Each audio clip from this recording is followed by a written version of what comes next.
Welcome back, everybody, to the Nexus Gaming Series Division C West Playoffs. On the left-hand side, we have the members of Artemis, with Honestly on the Varian. Jotek will be on the Dahaka. Ash will be on the Mephisto. Dark Horse on the Cassia, and Seven on the Stukov. For the right-hand side, we have the members of Roll1Esports.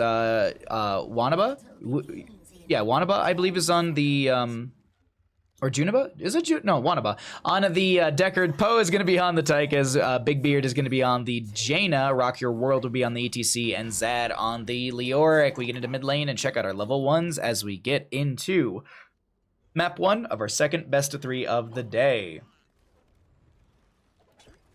He is Roomba Rotation's chief building hitter. I am also a building. Hey, Miss Windup Bird. Good to see you, my friend. The lazy Hydra emote. Oh yeah, no. I was staring at it and I was like, God, that's a good emote. It just took me a second to figure out what I was staring at, and I was like, oh, I see. I do hit Stark in buildings. It's gonna get a little loot as always. Just immediately getting loot between players. Not surprising, but at the same time, I'm all for it.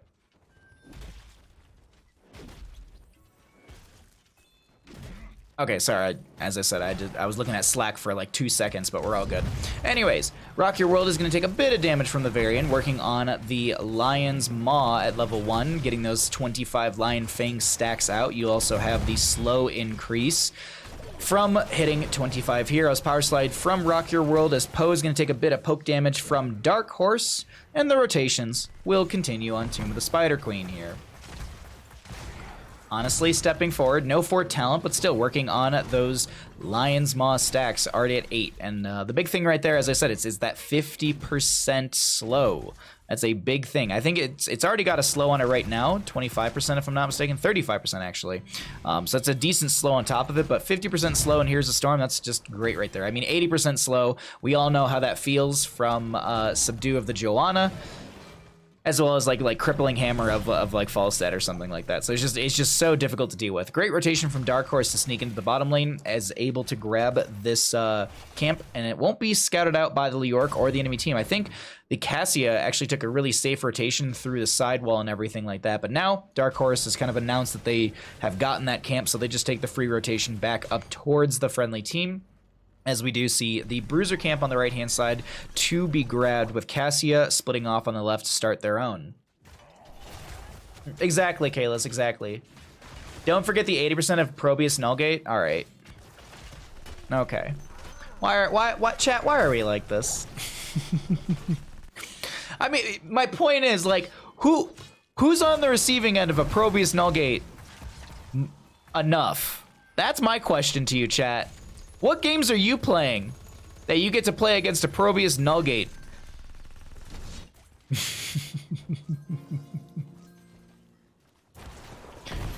God. I'm not saying it's a bad talent or anything like that. I'm thinking to the factor of it. I'm just like, we never see it because we never get Probius, which is very unfortunate, because teams are all formed of cowards that do not play Probius. And they're all full of cowards that don't play Cho'Gall. Just saying. Anyways, the ETC will go down. I mean, if that was a Cho'Gall, it probably would have lived. Just saying. If ETC was a Cho'Gall, they probably would have lived. I'm a coward who plays both. Yeah, same. Six up on both sides. 1 kill in favor for the side of Artemis, who do actually have the turn availability first here. The opposing side not too far off. I believe 10 gems are necessary on the side of Roll1 to be able to get their own Webweaver phase, but I would expect with how the zoning is happening over here that there should be a turn in for the side of our blue team. No, actually, they're waiting. They're waiting for someone on the opposing side to step a little too far forward, but they might have been the ones to step too far forward on the side of Artemis. Honestly, taking a lot of damage, needs to back off, but now Poe, the one stepping a little too far forward, is going to be fine. Good back and forth between both sides. The gems slowly continue to come through on the side of Roll1Esports. I play Probius and fear nothing. You are a god amongst men. No kappa, no tongue-in-cheek. People who play a fearless Probius are just god amongst men. No, god amongst cowards. There you go. That's the truth. God amongst cowards. Rock Your World is going to get taunted, locked down, and bursted out, but the burst might come out from Poe right now, who's able to get themselves that kill into the Varian. It's a tank for tank, ETC for that Varian, and turn availability exists on both sides. Who's going to be able to get the turn in first is the big question. You've seen my Probius. Oh, no, I know, yeah. Absolutely. That's what I'm saying. God amongst cowards. I believe it was on one of our viewer days, wasn't it? We had a... By the way, we also did... We're going to start doing viewer days more often. I've got to find a decent day to schedule it. Because as I said, casting is going to start getting a little bit on the... not weaker side. There's going to be less games to cast for a little bit. So I think we'll introduce a viewer game day for that. And we'll make it like semi-EU friendly. I think that's a good game plan. We'll figure it out. We'll figure it out. I gotta look at my schedule. I have to plan out the month of May. I have to put in my my Baja Ross, my Baja Fieri stream, my Baja Falstead stream. Oh my god, we have so many streams for you for the month of May. The month of May will be really fun. It'll be a good time. But right now, we are here on Tomb of Spider Queen for our Division C playoff game, and we do have 10 talents here approaching in favor for the side of Artemis, who have summoned the first Webweaver phase of the game. Dahaka pushing out bottom lane. We are going to be seeing quite a few members through mid, and top lane will be cleared out before it really gets much structural damage. There's a complete Torque main, about 1 to 2 minutes. Oh, I see. I see what you mean. Took me a second. Took me a second.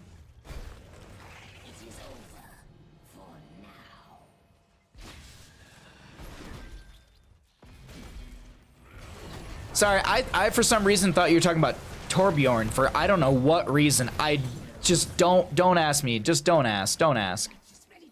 Typing is hard, at least for me. Yeah, you're okay. You're okay, my friend. Thanks for coming by, Zed. Hope you're having a wonderful day. Hope you're enjoying the game with everybody else. 10 up on both sides. Ring of Frost, Jaina. I'm just trying to skim if there's anything that really kind of pops out. No water elemental. There was the Valkyrie from the Cassia. No ball lightning value, but the Valkyrie will be able to kind of pull and pick single targets very consistently. And very easily. It's not the longest cooldown in the world, as we do have the camp in the bottom lane grabbed by Dark Horse. Rotations are continuing. I'm just watching on the minimap to see who's where, as ETC is looking for a turn-in. 7 does have an interrupt. Actually, not in time.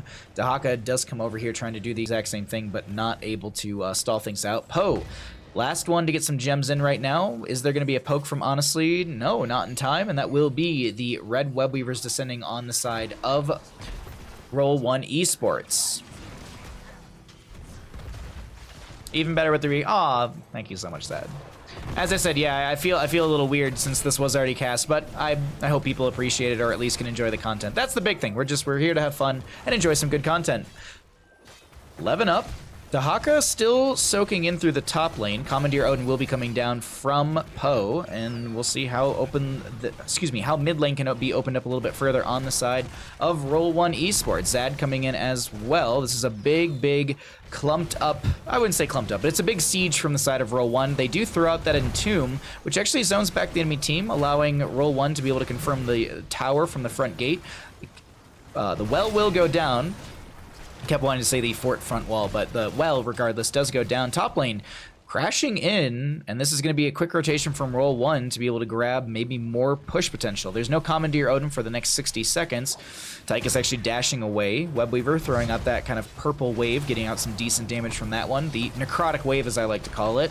Tychus poking in with a few grenades here and there, but the Webweaver phase does end, and it will be turn availability once again over to the side of our blue team. Artemis trying to make a play here, or at least continue to push out the lanes, as Roll1 is doing a good job of managing them their own. Ooh, Feeding Frenzy to Dahaka? Yeah, I was gonna say, there's a lot of tongue drags happening right there, and so yeah, Feeding Frenzy. You reduce the tongue drag cooldown by 2 seconds, and it's not the longest cooldown to begin with. I think it's like 8 seconds or something like that on tongue drag. It's 15 actually, I'm completely wrong. Either way, all you need is like 5 auto attacks and you've pretty much gotten rid of your cooldown. 17 gems. Yeah, this will be enough from just the Dahaka. And blue Webweaver phase will be coming out in favor for Artemis, the third Webweaver phase of the game. It looks like Cassie was able to split off and grab themselves the camp on the left-hand side to amplify this mid lane pressure. Speaking of amplification, you do have 13 talents here on the side of Artemis, but Roll1 is not far behind themselves. They have got literally an eighth of a level to go so before they can get their own 13. So the turtle up, the defensive posture will be good here. Rock Your World steps a little far forward, and the enemy team tries to play off of that, almost getting the Valkyrie in. Ashe, though, on this Mephisto, taking a lot of damage. Want to peek into the bottom lane as Jotak is going to be just kind of ignoring Zad right now. The Webweaver still finding value, pushing in, and should be able to take down this fort. The fort itself trying to deal some damage to the Webweaver, but Zad needs to back off. Decent damage, great Entomb coming out as well, but there's no play off of the fort anymore, and so this Dahaka is absolutely fine. Throws out the isolation on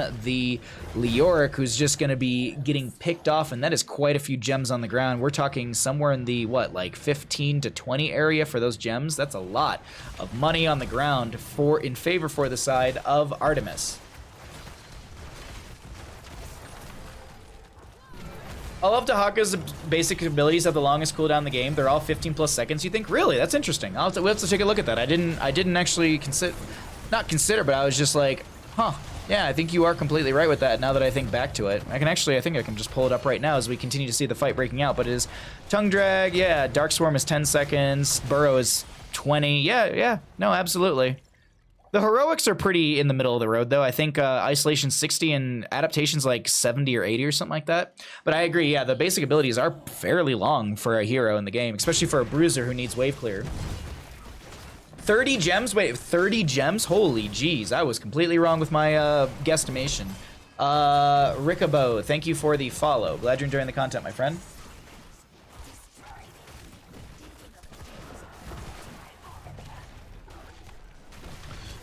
Alrighty, boss will go down in favor for the side of Artemis. Good push potential through the top lane, also pushing themselves closer to that 16 talent tier.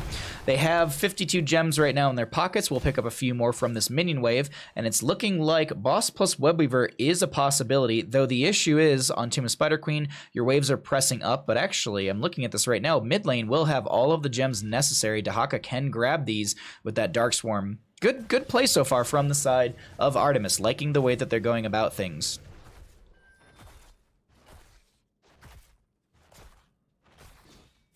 What is the, sorry, I know we're talking about a lot of things right now. I'm just curious, what is the duration of Dark Swarm? I actually don't know off the top of my head. So it's 4 seconds because of the level 1, right? Increased by 0.5 seconds. So in reality, Dark Swarm is a 6-second cooldown with this level 1 talent. So I believe Dark Swarm cooldown activates the moment you utilize the ability. Much like how we discuss Mule consistently. Mule is that same way. He's a 60-second cooldown, but he's got an activated time of 40 seconds. So realistically, so long as Mule's not taken out, the cooldown is about 20 seconds on Mule. Alright, boss through the top lane, does take out a lot of damage. Webweavers will descend up as far as the enemy minion waves. This top lane is going to be very far forward. The Mephisto trying to back off right now, does get the Shade of Mephisto for a second here. Ring of Frost is going to keep... Dear Lord. Ring of Frost plus Lord NATO utilized to kill the Mephisto, but the Webweavers are going to descend. This top lane keep should go down. I don't know if there's enough wave clear, or excuse me, I don't know if there's enough clear on the side of... Roll1 to be able to get rid of this, but no, I'm completely wrong. The Tychus and the Jaina are shredding right through this Webweaver quicker than I expected, and this will be top lane keep saved, but mid lane still being threatened, as we do have the Leoric down for the next 30 seconds. There was that kill off screen on the left-hand side, and the mid lane Webweavers are going to get pushed up. Bottom lane does have the Dahaka as well. Great Valkyrie, taunt follow-up. ETC comes in with a mosh pit onto 4 players, but where's the damage? Jaina did go down. Commandeer Odin is out, throws in a little bit of damage, but realistically, that Jaina pick was the big capital for the side of Artemis. Cassia will go down. Taunt once again onto Rock Your World. Varian goes down as well. Was the Webweaver push, was the aggression a little too much? 7 is going to get picked off. Bottom lane does have the Webweaver collapsing onto the keep, and maybe, just maybe, this keep will go down. But I doubt, because I have been wrong on everything so far in this Web Weaver push, and yes, the Web Weaver will get cleared out before the keep goes down, but a lot of damage will be found onto the bottom keep. Top lane wasn't touched, but that boss did get some value. Mephisto and Dahaka gonna work their way down to this camp. It's a little risky, but it's a quick play that could yield them a little bit of lane pressure while the few members are still respawning between the Varian, Cassia, and Stukov. Turn-in, though, will happen for the side of Roll1. Icy Veins, real good for Jaina clearing the top. Yeah, that's a good point. I did not think about that whatsoever. Hey, Draco, what's up, bud? Good to see you. Jinxie, good to see you as well, my friend. Not the mosh they wanted, but the mosh they got. Purple Wave is legitimately called Death Wave. If you die, you can see it in the... Oh, thank you so much. I always call it the big purple necrotic wave. Or, I don't know. I have a different name for it, but Death Wave. Death Wave. Death Wave. That's actually pretty metal. I complain about what things get called in HOTS here and there. Death Wave, I agree with. That's actually pretty cool. That's very, very good. The Jam Splash. Web Weaver's coming in with the big Jam Splash. Honestly, is going to get locked in by the Entomb, but doesn't get hit by the Ring of Frost. There is going to be the kill onto this Stukov and Varian. Pick off onto the ETC, though, found with this Mephisto, who is able to kind of jump out. Red Web Weavers have descended into lane. Mid lane is still fairly healthy. Top's already cleared out. Bottom lane did go down. Might find the fort, actually, through the minion wave. Either way, Valkyrie comes out, does connect onto the old man, but there's not enough burst damage from Dark Horse to find the kill. The Death Wave coming out from the Web Weaver. I'm not mocking it. It actually does sounds pretty cool. Does come out from that Web Weaver pushing into the keep, and the keep itself would be saved. As I mentioned, bottom lane could have gone down, but it looks like a blue minion wave has arrived, and that will actually push out and keep the fort alive. My altar awaits the gems. Bring them. Only one man would give me the... Oh, a Jam Splat. I don't know. Jam Splash? Where's the toast? Where's the where's the, you know, what's the jam going on to? The buildings? I don't want jam on my keep. I don't want jam on the core. Gotta hit Grubby with the Jam Splash and CCL. I'll try and remember. I'll see. I'll try. I love catching Grubby off guard with some things. Like, I brought up Bocce Ball and he was just like, what? And then he was like, "Oh, it's called something completely different." And I was like, "Oh, okay, yeah." And then we made ball jokes. I was trying. If you watch back that clip, you can hear me trying very, very hard to choose my words extremely carefully. There's a clip somewhere floating around, and I did see it like posted somewhere on Twitter, I think, but yeah. If you watch back that clip from CCL last weekend when I talk about bocce balls, I was trying very hard to choose my wording for because I knew it was gonna get clipped. I knew it. Just wanted to make sure I didn't say anything dumb, but I do that regardless. 20 up on both sides. Let's see what's gonna happen here. We have Blink from the Jaina and the ETC. I believe it's called something else. Bolt of the Storm for the ETC and Ice Blink for the Jaina. Is there any 60 seconds for Jaina? Oh, I didn't know this actually. I didn't know that it chilled nearby enemies. I didn't know that. That's new. I didn't know that for me. Well, it's not new in the game, but it's new information for me. All right. If someone can really find the clip, I really want to see it. Oh yeah, we can find it after this game. I can definitely find it after this game.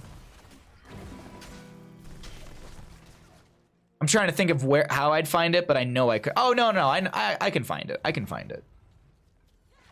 Really jammed up your defenses there, huh? Defend your keep, then it won't get all jammy. I mean, that's true. That's true. A little bit of a dance around this turn-in here. Neither team has turn-in potential, but it is quite high on both sides. It just seems like we're having a bit of a scuffle. Let's show the APM. Oh, Stukov. Oh, Stukov's APM. Very, very casual Stukov play. What isn't casual is the dive burst onto the ETC as he does go down, but there's the counter kill onto the Varian. Endurance of Fate does come out from the Mephisto as well, as the Cassio will get picked off. Tyke is to be traded out. It's a 2-for-2. Bit of a bloodbath between both these sides. Seems like everyone's starting to back off, though. Doesn't want to continue to press into this, but Zad does pick up quite a few gems. Is going to have the turn-in availability, I believe, for his friendly team. Actually, no, this will come through from a few other people on the team as well. What is it? There it is. If anyone wants to see the gem breakdown really quickly. Calm Gamer, yeah. I would never flame anyone for their APM. I would never flame anybody for their APM. I've never done that in my entire life. I've never flamed someone for their APM. Never done it.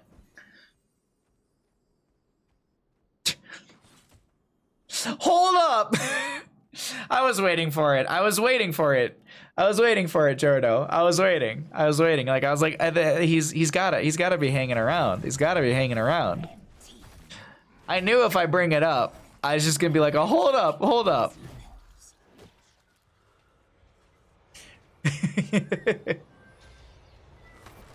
Oh god. Alright, red web weavers do descend from the side of Roll1Esports.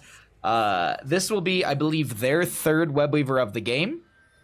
And overall, I don't know how many web weavers we've had. I've actually lost count. We're either at like 5 or 6, I think. But can this web weaver phase get value? Top lane, very far back. Mid lane, already cleared out pretty much. Extremely low health on this, and the web weavers slowly do lose health over time. So bottom lane this is a web weaver turn that actually just kind of pulls the enemy team out. But oh my god, is there a double kill set up through the Leoric Entomb? Jaina dropping some snow, and actually Mephisto gets picked off on the bottom right of our screen. I didn't even see him kind of floating around over there. Web weavers are coming through, but I think Roll1 says there's a long death timer on the opposing side. Let's try and rush towards core and end game here. And can they, is the big question. Commandeer Odin comes out. Big red button is available as well for this Commandeer Odin. We have Rock Your World coming through with the power slide. No mosh pit utilized, as actually it's going to be on an 80-second cooldown. It was utilized in that last team fight to lock a few enemy members down and find the burst through the Jaina. Big Commandeer Odin getting value onto the core itself, which is losing a lot of its shielding. Power slide around the core onto Honestly, who does pop that shield wall protection. Web weavers have ended, but what hasn't ended is going to be the siege on the core of Artemis, and they will be the ones to lose game number 1 here. Roll1Esports go up in our playoff matchup. GG, well played.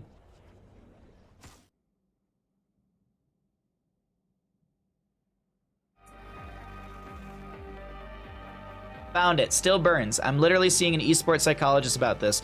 Are you talking to Romedy? Is it Romedy? If it's Romedy, tell him it was me.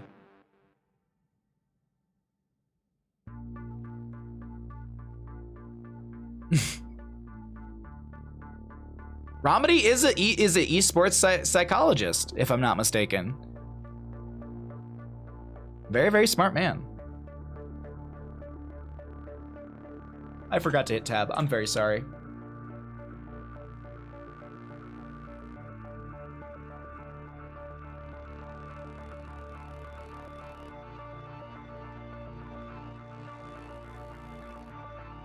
Sorry, I'm retweeting something through Heroes Hearth, and I'm just typing the word caw over and over again. There we go. Okay, all right. I think I can close Slack for the day. Yeah, I can probably close Slack for the day. We'll leave Twitter open there.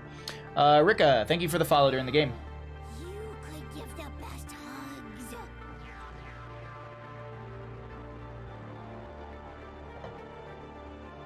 All right. I promised you I would look for it. Let's before we get into the next game, let's find this. Heroes Hearth Twitch.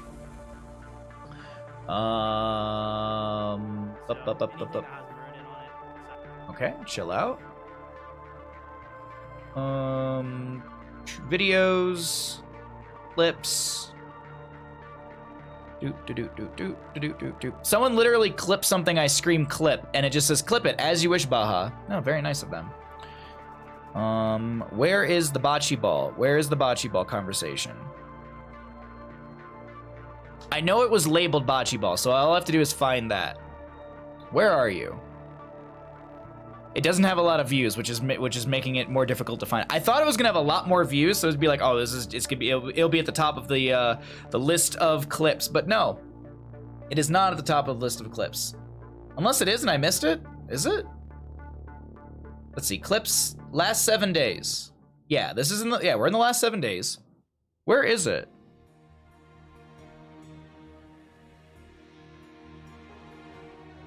Control find.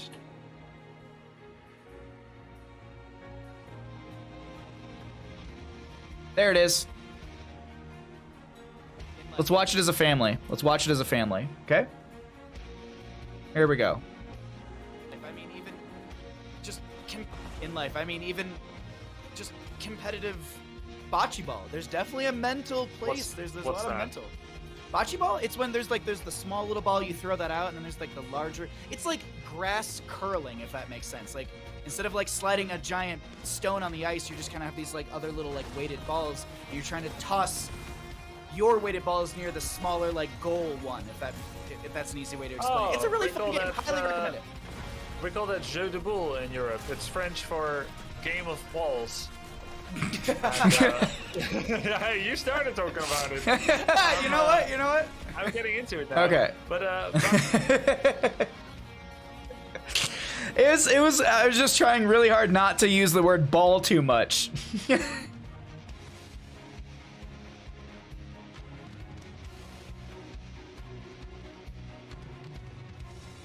Oh. Okay. I think we're all good. I think let's get into the next map. Game of balls, yeah. Do you know there's actually a game there's a game that my parents actually brought me from France, and it's called Molki. And it's a bowling type game, but what you have is you have pins that you have to knock over with a ball. It's a really fun game. I forget how you spell it though. It's like M-U-L-K-I-E or something like that. Nope, it's M-O-L-K-K-Y. But in French, it's actually called something different. Wait, really? Here, this is the game. Am I giving away my location if I show you this screen? Sorry, I just have to make sure that's not going to show my address. Yeah, it is going to show my address. Okay, hold on. There we go. This doesn't show my address. This is what I was talking about. This is Molki. You have a bunch of pins, and you set them up like that, and then you chuck a wooden ball at them. Or no, you chuck this wooden piece at it. It's not a ball. You chuck another wooden cylinder at a bunch of other wooden cylinders. It's a pretty fun game. It's a pretty fun game. Isn't that lawn bowling? I think, isn't lawn bowling something else? Or is that the same thing? Let me look. Lawn bowling is that bocce ball? Is it the same thing? Yeah, lawn bowling is bocce ball. I've just always known it as bocce ball, but yeah, lawn bowling. Same. Here you can see right here. Look at this. Look at this. Look at that form. That's some pro form. Oh no, you're fine. You're fine. So European bowling. Yeah, Molki's fun though. Molki's fun just because you're chucking a cylinder, so it's different. We love some form. Yeah. Is there a theme for today? Yesterday was hot tubs. Is today balls? Yes. Today's theme is balls and subs. Let me just throw that out there. All right. Let's get rid of some pre-roll, and then we'll get into game, okay? So we're gonna hang out for about a minute or so, and then we'll get into game. I would splash jam all over that form.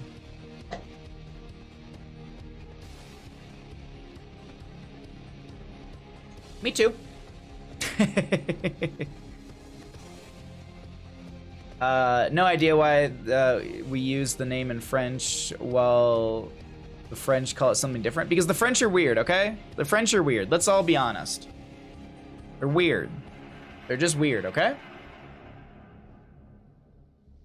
All right, we're back. I hope you enjoyed your pre-roll getting rid of everybody. If you'd like to avoid it, you can always sub. I'm just saying. Let's get into game. Let's get into game, everybody. On the left-hand side, we got the members of Artemis. Okay, we've got, I'm sorry, I just realized we're on Battlefield of Eternity, and this is Lost Vikings played by Jotak. We are going to be seeing Ash on the Tychus, Seven will be on the Stukov, Honestly on the Muradin, and Dark Horse on the Greymane. for the side of Roll1Esports, who are going to be up 1 in this best of 3 series. I completely forgot and totally did that. We'll see if they're going to be able to win out in this best of 3 game on Battlefield of Eternity Rock Your World on the Anubarak. We've got Wanaba, excuse me, on the Tyrande. Poe will be on the Chromie. Big Beard on the That's a Kerrigan mount that's banned. And then you've got Diva played by Zad up in the top lane. Ooh, Big Beard. Ooh, Big Beard. Breaking the rules, Big Beard. Everybody, clip it. Send it to NGS. Clip it. No. Doesn't matter. Let's check out those level 1s, though, and see what's going to happen here. Honestly, maybe getting pulled in by the Kerrigan combo, but doesn't go down from it.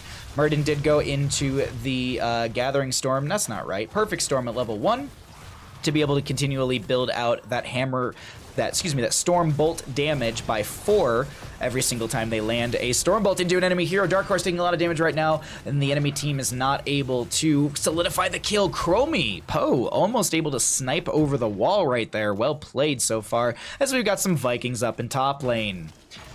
Okay, we got some Vikings up in top lane. We have Vikings just chilling up in top lane on Battlefield of Eternity. Not a standard Viking map, but I have casted Artemis in the past. Actually, we casted them yesterday. And on Braxis Holdout, another 2-lane map, they actually ran these Vikings as well. So this is a bit of a special from Artemis, in my opinion. I'm excited to see what they're able to do with this this Viking composition on Battlefield. It's a non-standard, if you will, and it's very, very exciting in that factor. Kerrigan throws out the combo, tries to connect onto someone from the side of Artemis, and is not able to do so, while the Greymane does grab the camp for top lane, throws out the Gilnean Cocktail, considering to jump onto this Diva mech to get rid of that. It would count as half a kill, so that is going to be still half of a kill of experience, and you are still, that's an advantage over the enemy side. But Zad going to boost out here, try and put some pressure out as well. Looking at level 1, we have spy games for the Eric. I should probably be hovering down over here rather than the solo lane. I just love checking out the solo lane, but you do have the spy games from Eric, so Eric gains stealth, and his sight radius is increased. The other thing is the stealth persists for 3 seconds after moving. Once removed, Eric gains 75 bonus attack damage for 6 seconds. So Eric actually can supply some great burst per se, or at least damage output. Always exciting. We'll see how that all works out for the side of Artemis as the game progresses. We also do have the Eric the Swift, so permanently increase the Eric base movement speed by 10%, and as long as Eric is moving, he heals for 40 HP a second. So on on Tower, no, oh my god, not Towers, Sky Temple, there we go, a different map with shooty bits on it. It's something that we actually used to see. You could set your Eric to run in a in a triangle or a square on the point, and they could just run kind of in that square. And as long as they're running, the Shrine Guardians would deal damage, but he's still healing enough where he could just avoid some of that damage and keep the point going. It's a really interesting tactic that I've seen a Viking player do once or twice. I've heard a lot of Viking players talk about that as well, and we'll see if we ever get to see that in the future. Obviously not on this map. Eric is taking a lot of damage from beetles, from just everything. He's going to try and run away. He's so swift, so brave, and this will be immortal, defended so far by the side of Roll1Esports. Belith looking a little damaged, but not too bad. Why is the Kerrigan mount banned? Just because it's kind of small and hard to see? That would be my assumption, yes. That would definitely be my assumption. I have actually never heard the official, like, oh, it's this reasoning, but that would be my guess. It's hard to see. Like, Arthas has his mount banned, and I don't believe he goes down in size, but what he does do is his mount is a little difficult to see if he's even mounted. So this is probably because the model size is so much smaller, and you're hitting the target is so much more difficult. I know mount size doesn't change your actual model size, but still, it's just one of those things. It's harder to hit because it's a smaller target in general. What isn't hard to hit that's a small target is apparently an Eric, which is going to go down. Another kill over to the side of Roll1Esports, as they do have their 7 talent tier over the opposing team. It is going to be a Stormbolt build Muradin. Honestly, going to be able to have some good siege and rush potential, or I guess a mortal burn with those Qs, especially once they get finished out. Kerrigan finds the combo onto another Viking in top lane. Meanwhile, down in bottom lane, Zad still soaking out, making sure the enemy team isn't going to get free push through these lanes, as there are Vikings constantly trying to get pressure on this map, and that is realistically the game plan for Artemis here. They defend their Immortal, they let the Vikings do Viking things, and they slowly gain advantages. But what's not happening is exactly that. Literally, their game plan is being I wouldn't say shut down, but isn't getting the momentum this early game that they're expecting. Early kills have gone over to the opposing side consistently, and the Vikings have been shut down periodically in their lanes. Kerrigan looking for another combo, won't be able to pull Eric in. I was gonna look and see, does his movement speed go to 140, or does it just go to 130 when he does the run? Oh, let me look really quickly. Movement speed. Okay, so I don't know. Because there's the Eric the Swift, so I was like, well, it permanently increases his movement speed by 10, so I believe he'd move at 140 with the Go Go Go, I believe is the name of that talent. Regardless, oh my god, the turnaround onto a Nubrak from Tychus and team. Artemis finds their first kill of the game, and this will be the halfway point for the Immortal phase. Alarian on the right-hand side, gonna be potentially raced with the Murden, doing their best to step into all of this. And on the left-hand side, Dark Horse and Ashe will be able to burn down Bella. So first Immortal phase going over to the side of our blue team. Artemis will have a half-shielded Alarian to go into bottom. Yeah. It's the more well-defended lane in the sense of it has less damage on the structures, you can see right there. Bottom lane, though, Zad is all by himself. Should have a boost. Oh, no, they just used that boost, so there is no disengage potential, and the Mech Explosion's up and available. Unfortunately, you can't use Mech Explosion if you are silenced by the lurking arm of Stukov. Healing comes out from Tyrande, but that was maybe intended for this Anubrak, who is going to go down. The Diva may have been saved, but the Anubrak gets picked off. A lot of damage comes out. Chroma utilizing the Slowing Sands in front of the fort front gate to zone back the enemy team as best as they can. Big combo into Eric right there, but the healing pathogen spreads around and keeps them a-okay. Meanwhile, in top lane, Vikings finding push potential. Well, sorta. The Mania Wave is finding push potential. The Vikings are just kind of hanging out, but this first Immortal phase will find a fort.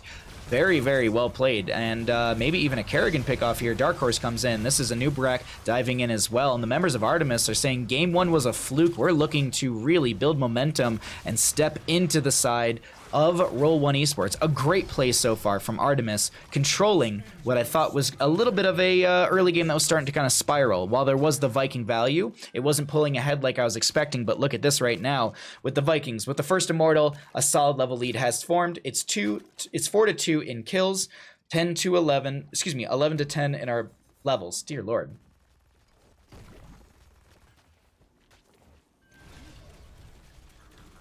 Big model changes is a theme. Big model changes. Like Kerrigan swapping size, you mean? Sorry, I didn't look at chat for a little bit. I missed out a little bit on it. I was focusing on the game. Which is very rare for us, obviously.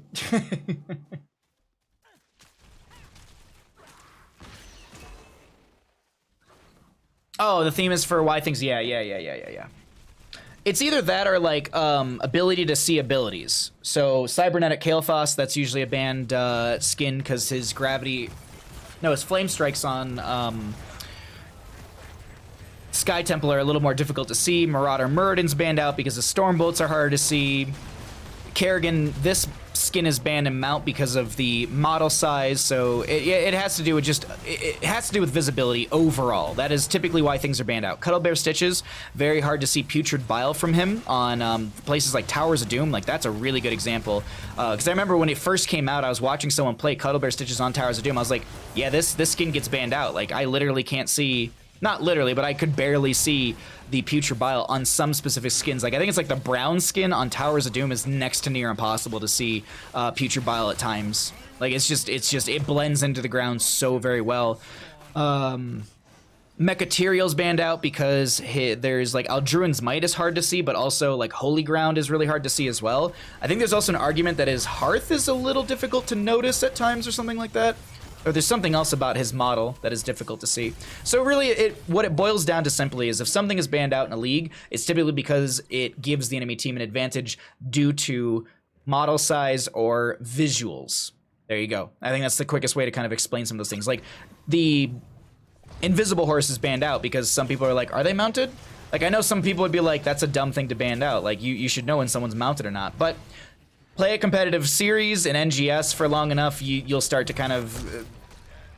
It's just one of those things that you're just like, well, you know, there's a lot of nuance that you're looking for in other factors. This Eric is so swift and so brave, he's going to be able to kind of work his way out of this engagement. Meanwhile, up in the top lane, you've got Balog pushing things out. In bottom, you have Balog pushing things out. Olaf is just AFK in top lane eating a piece of chicken, while the Balog does go down in bottom lane to the D.Va. 13 talent tier advantage will be here for a brief moment still on the side of Artemis, but I think Roll1Esports are finding parity in this game. The Vikings going to play it again in the backline, honestly, on this Murden, going to dwarf toss towards them. Trying to look at one of the Viking talents, and I'm unsure of what it is, but I'll have to look at it in a second. I don't know what this glowy bit around them is. I guess it's Nordic Attack Squad, maybe? Was that activated? Was that maybe it? Yeah, okay, it was probably Nordic Attack Squad. That's what it was. Because it's an activatable, right? Well, yeah, and each Vikings, their basic attack steal bonus damage equal to 1.5. Okay, yeah. So it was because the Vikings were next to each other. I honestly, I never knew that visual was a thing for the Vikings, for Nordic Attack Squad. Okay, interesting enough. Did not know that. The Olaf will be down, but that still means Eric and Balog can still soak out other lanes, with the Immortal race now going over to the side of Artemis. Also, how you doing, Message? Good to see you. 5 to 7 in kills, 11 minutes in. Can the members of Roll1 step in and find an Immortal phase for themselves, or will this be another Immortal phase for the side of Artemis, bringing the top lane fort down? Because if Artemis can grab this is looking like it would potentially take this top fort down. We have the Vikings consistently pushing out lanes. Okay, sorry. It took me a second because I was like, wait a minute, shouldn't they have that little glowy bit? But it's all three of the Vikings have to be in proximity to each other. I wonder what the range on that is actually. But 7 gonna use the flailing swipe to disengage the enemy team. Bunny hop still coming in from the D.Va because the bunny hop makes you unstoppable. She pops the mecha explosion. Honestly, in a bit of a rough spot, will go down before the mecha explosion even connects. And Roll1 are gonna be the ones to actually grab themselves the second Immortal phase, and this will go into, I believe, top lane. Top lane is more well defended than bottom. Yeah, I was like, wait a minute, there is still a well, but I believe it's based off the actual fort health overall, and still, top lane will be where Belith goes for the side of Roll1Esports, so they find the second Immortal, their first of the game for this red team. Little sentinel across the map just to see where the enemy team is, maybe if they're grabbing well or looking for a safer rotation, or even a potential flank. Right now, D.Va is just going to boost and walk her way down to bottom lane. Does not want to lose that lane to the Viking Soak, as we have a half a level lead still in favor for the side of Artemis, as those Vikings are still getting value across the map. Bottom lane, really quickly, D.Va. Okay, I thought she was going to be able to kill the Olaf, but no, she's not able to kill the larger lad.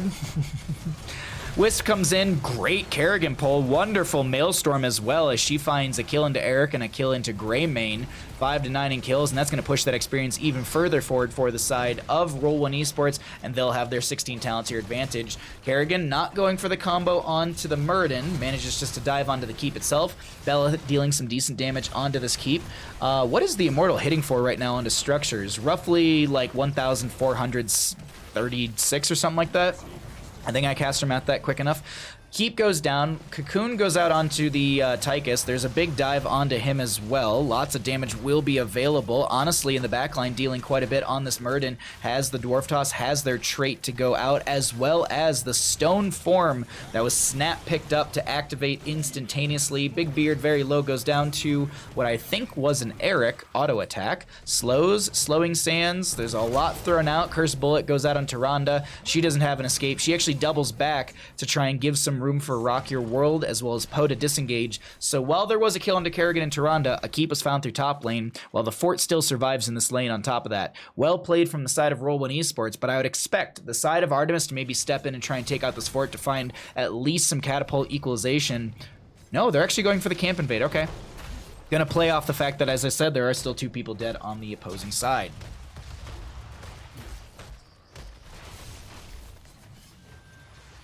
Also, anyone, thank you for the follow during the game. We'll resend your alert during, once we're out. Zad working on the bottom lane. Just, you know, hanging out. Doing D.Va things. is able to grab the camp. We do see that the camp in the top lane will be cleared out before it really even steps into lane. This top lane fort is really the priority, in my opinion, for the side of Artemis. They want to make sure that they are able to take this down to find some sort of equalization, as I said. If you can have at least a periodic catapult up against the consistent catapult pressure of the enemy team, you can buy yourself a little bit of time during these immortal phases. But it looks like, for now, Roll1 realized that that is the game plan of Artemis, and hover in this top lane to make sure that the camp, any sort of pressure is mitigated. Really quickly, as we just had the Sentinel come out from Tyrande, I just want to show the vision that was applied, or at least gained by that. You can see now, for a few moments, that was what the members of Roll1 could see. It's equal talent tiers. I'm actually going to go ahead and cycle through the other numbers, get an idea of what those look like. Another Sentinel out from the Tyrande. Might scout out the Tychus for a second. I think there might have been a danger ping onto him. But either way, camp and bottom will be cleared out. Objective phase, though, is here. Dark Horse and team immediately jump onto this, looking for the burn onto Belith. Muradin anchoring for the friendly team, slowing down the rotation, but honestly, will you be able to make it out alive? That's the big question as they pop the avatar form. Seven gets some good healing out just in time. Chromie, Sandblast are going to be just shy of hitting honestly, and that was a really, really terrifying moment, but well played. Sorry, I couldn't think of it. Big bunny hop from the D.Va to set up the kill onto the Greymane. Mech Explosion comes out as well. And D.Va and team will start burning down Alarian. And D.Va in her pilot form gets quite a bit of damage out as well.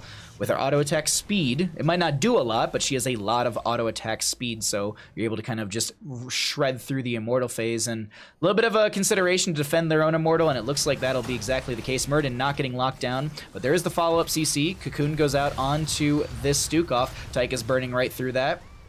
Big Beard has the Maelstrom out, doesn't manage to find another target, and it looks like the immortal will be the new target. Going just to go ahead and grab this on the side of... the knockback from the immortal, just as Kerrigan goes in with the Ravage, it made me chuckle a little bit. But I believe this is the third immortal of the game, going over to the side of Roll1Esports. This will go into bottom lane. Belith with half a shield once again, and as I said, bottom lane just has a keep, and the keep front wall up and available, so defense is pretty good for the side of Artemis, but can Roll1 make something happen here? 20 talent tier right around the corner. Another Wisp does go out.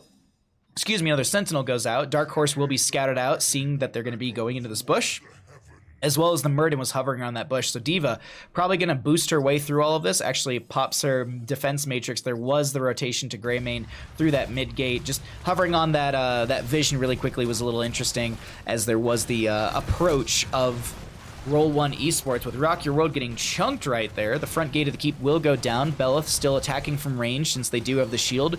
Once the shield drops on the immortal, they move into melee range, but that doesn't change the actual damage output. Speaking of, I want to quickly look. We are at 862 auto attack damage into everything, but the immortal does like 11 times damage to minions, and it does double damage to structures, so we're looking at probably like 1700 damage essentially to structures from this immortal right now. I actually want to look at that really quickly. Yeah, 9,482 damage to minions. Cocoon goes out onto the Stukov. Is there going to be a follow-up into the Stukov who was cocooned? I don't think so. It's actually disengaged with one of the Vikings going down. And Nubrag jumps in with the burrow charge. The Kerrigan gets picked off. The Starfall's still out. Rock Your World is doing their best to play into this. The Vikings, you can see that Nordic attack squad is all activated. Well, it was for a second. There we go. The time stop slowed that down. Speaking of slows, slowing sands might buy enough time for the Tyrande to get out of here. She self-heals, throws out that Sentinel, will be able to slow down the enemy team. Healing Pathogen going out as well. Lunar Flare just to slow this down. Juanaba, excuse me, is doing their best to actually slow down all of this. Rock Your World actually didn't hearth in the corridor. Still comes out over here. This is extremely risky. D.Va with the bunny hop comes through. The Anubrak will get sniped, but speaking of sniped, it's going to be just a Viking going down. I saw a model get picked off, but unfortunately for the side of Roll1, it's just going to be a Viking. So a double kill in the end to the side of Artemis, and 2 Viking kills throughout all of that to the side of Roll1Esports. I do want to point out, Greymane just picked their 20.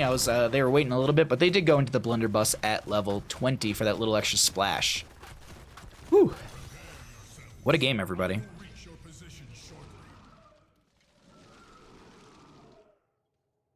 Gain an additional 40% movement speed when activating go, go, go. Do you move at 170 then? No, you just move at 140.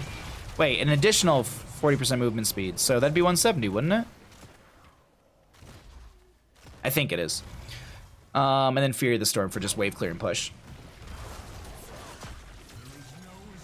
Oh, Kerrigan went for the combo, did not connect. Another Immortal phase, though, will be spawning here in the center of the map. Let's see what is going to be happening here. What is going to be the play or the attempt from either side? Because it could go either way right now. And it is going the way of Artemis with the burn onto this Immortal. Holy God.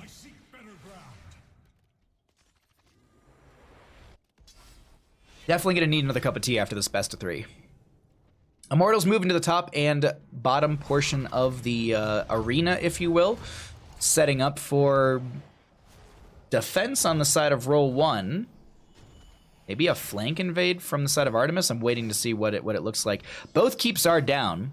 It's not like the side of Roll1 could just go and core rush an end game. It is 87% left on the core, but they still have to get through that shielding. And you can actually see right here really quickly. I want to show this to all of you at home. Core still has 30,000. It has 8,000 in shielding, but has 30,000 HP. Still have to get through a chunk, so... Do you all see that? Okay, good. Phew. I also want to check one more thing. Sorry, I just want to look at this. Oh, it actually, so minions... Oh, the core does double damage to structures. I guess maybe, like...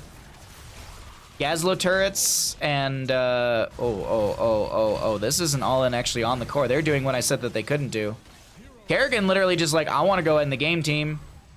But as I said, it's a lot of shielding to get through. A Nubrak coming in. This is a little awkward on the side of Roll1, who are trying to disengage right now. Nubrak goes back in with the burrow charge, finds the Impale. Greymane in the, actually goes into human form from Worgen for the auto attacks. Diva with the bunny hops do come out. She's able to torpedo dash away. Chrysalis used by the Kerrigan, finds a Viking kill, looking for another one right there. And the Maelstrom also is out from this Kerrigan. Big Beard getting very low, trying to build up that shielding as best they can. Honestly, on the Murden, doesn't find the Stormbolt that would have killed Big Beard. It's just shy as a Nubrak backs off. The Vikings don't play it again because it's still on a 60-second cooldown. But the Immortals here, Kerrigan's able to bat away on the right-hand side. And so far, there is a little bit of a delay.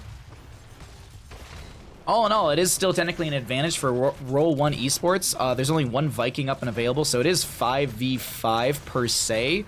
Just the Vikings do not have the availability. And in bottom lane, there's going to be the keep that goes down, so equalization found through that lane, and a big Immortal will go over to the side of Artemis here. And it will go into top lane, since, as I always say, it's the more well-defended lane, but this is getting a little hairy for the side of Roll1Esports in the later half of this game.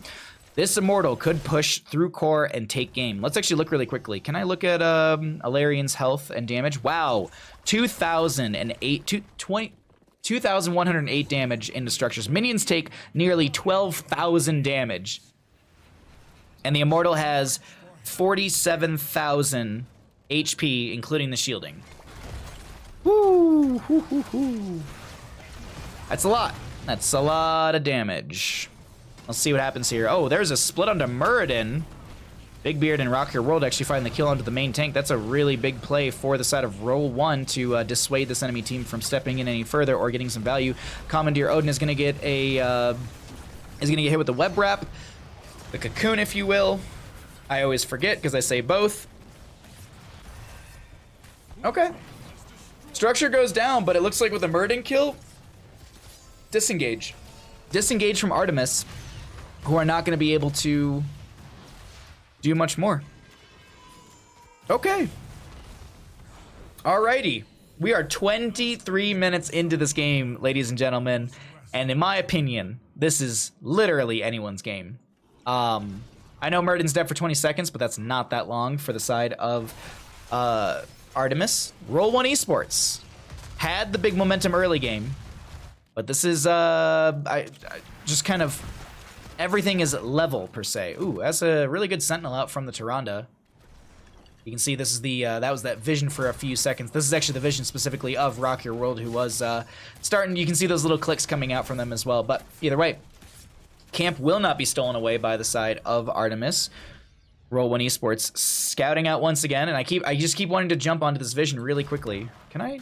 Hello? Vision? There we go. The Sentinel doesn't show, but Big Beard and team know that there is an attempt onto this camp. Kerrigan throws a combo over the wall, considering to jump in here. Sentinel from the Tyrande. Anubarak could go in, manages to actually dive in right now. There's going to be a Lunar Flare from the Tyrande as well. Big bunny hop coming out from the D.Va as the Kerrigan finds the kill onto this Greymane. We have a very low Tychus trying to back off through their front gate, or I guess their mid gate, but the camp in the end will be stolen away by the side of Roll1Esports. They did find that kill into Greymane. Is it enough to end game? Big wave through the top. Another Immortal Phase spawning here in 20-some seconds. D.Va managing the camp through and the catapults through bottom. Actually, we did not look at catapult damage right now. Let's look at that in the later half of this game. We are way late. 1,024 damage from a catapult into structures right now. Commandeer Odin comes down once again. Let's go ahead and show everyone's favorite thing, the APM. Let's see what happens with this. Big red button, Commandeer Odin coming out. A very, very relaxed Stukov. I feel like my APM is more like the Vikings, but that's more because I'm frantically clicking. Wow, Vikings with like 600 APM. Jesus.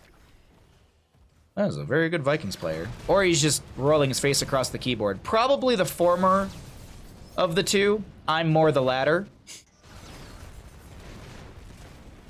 Either way, a mortal race is breaking out between both teams. We'll see who's going to be able to win this out, as all lanes are equal. There are no keeps in any lanes for either side, and the immortal phase, the halfway mark, will go over to the side of Roll1Esports. This is, ladies and gentlemen, this is getting tense. This is getting tense, and we'll see what happens with this. There is a scout onto the Stukov from that Sentinel. Few members of Roll1 are set up for defensive posture, but the same can be said about the enemy side. Let's actually go ahead and get rid of talents and everything in general so we can see the screen a little bit better here, because this could be game-ending fight or game-ending immortal push. We'll have to see here. Look at the flank positioning set up to go right into this double Viking blow-up, but the Kerrigan combo doesn't connect. Rock Your World considering to step in here. Vikings do have play it again. This is tense right now. This is actually a really, really tense moment for either side, because death timers are really long. One big team fight to one of the sides is going to be yielding this game, in my opinion. It is rush through a lane to end the game.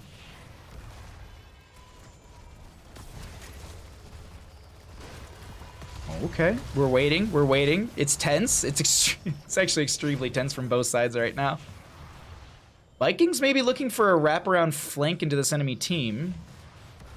Just want to jump onto the blue vision really quickly. Or the red vision.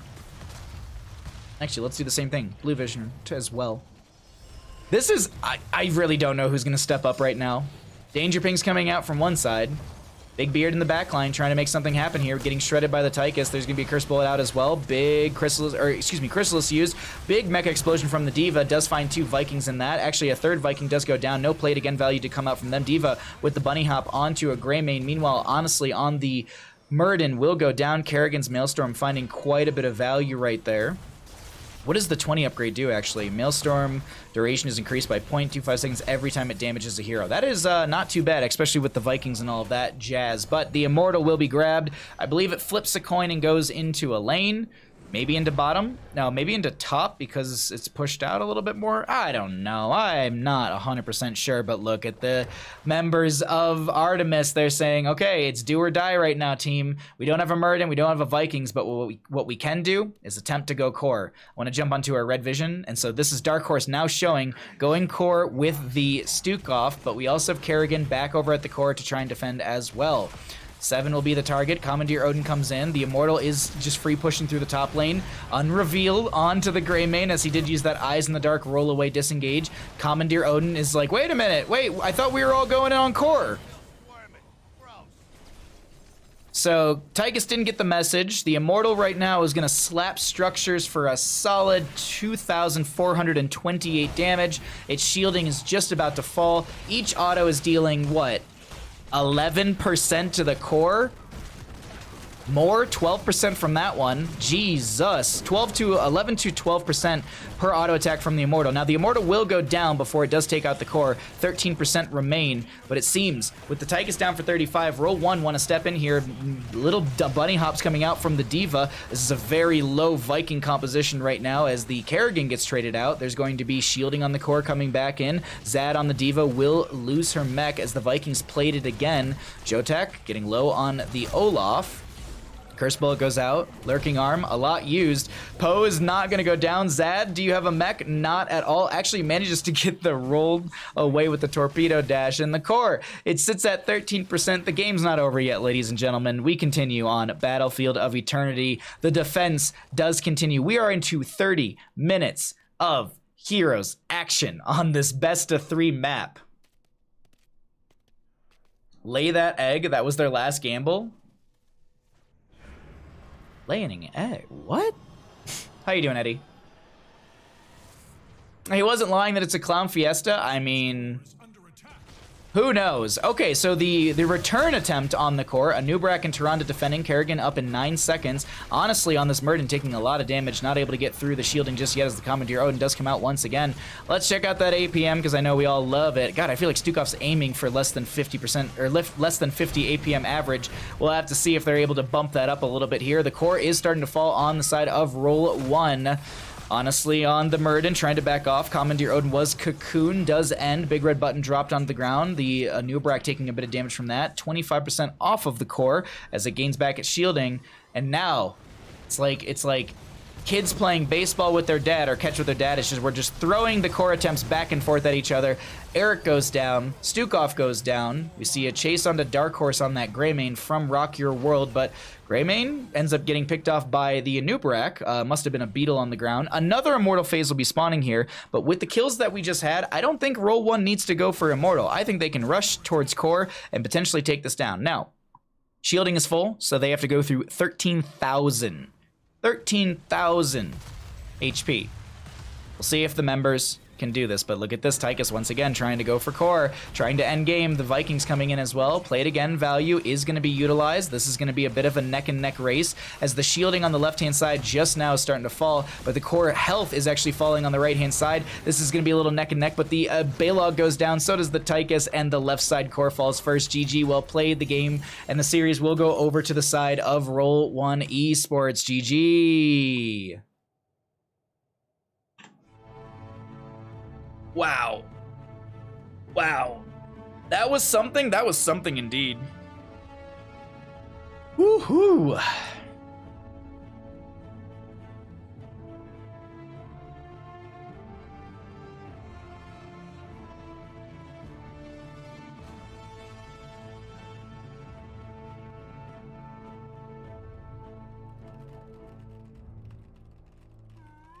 Whoa. Number cruncher. I will follow you. Holy crap, bud. Subscribe. Thank you. Great job in CCL. Thank you so much for the tier 1 for 3 months. Thank you for the compliment. Thank you for the kind words, my friend. Glad you enjoy the content. I'm glad you're enjoying CCL. Thank you again. Really appreciate the nice words.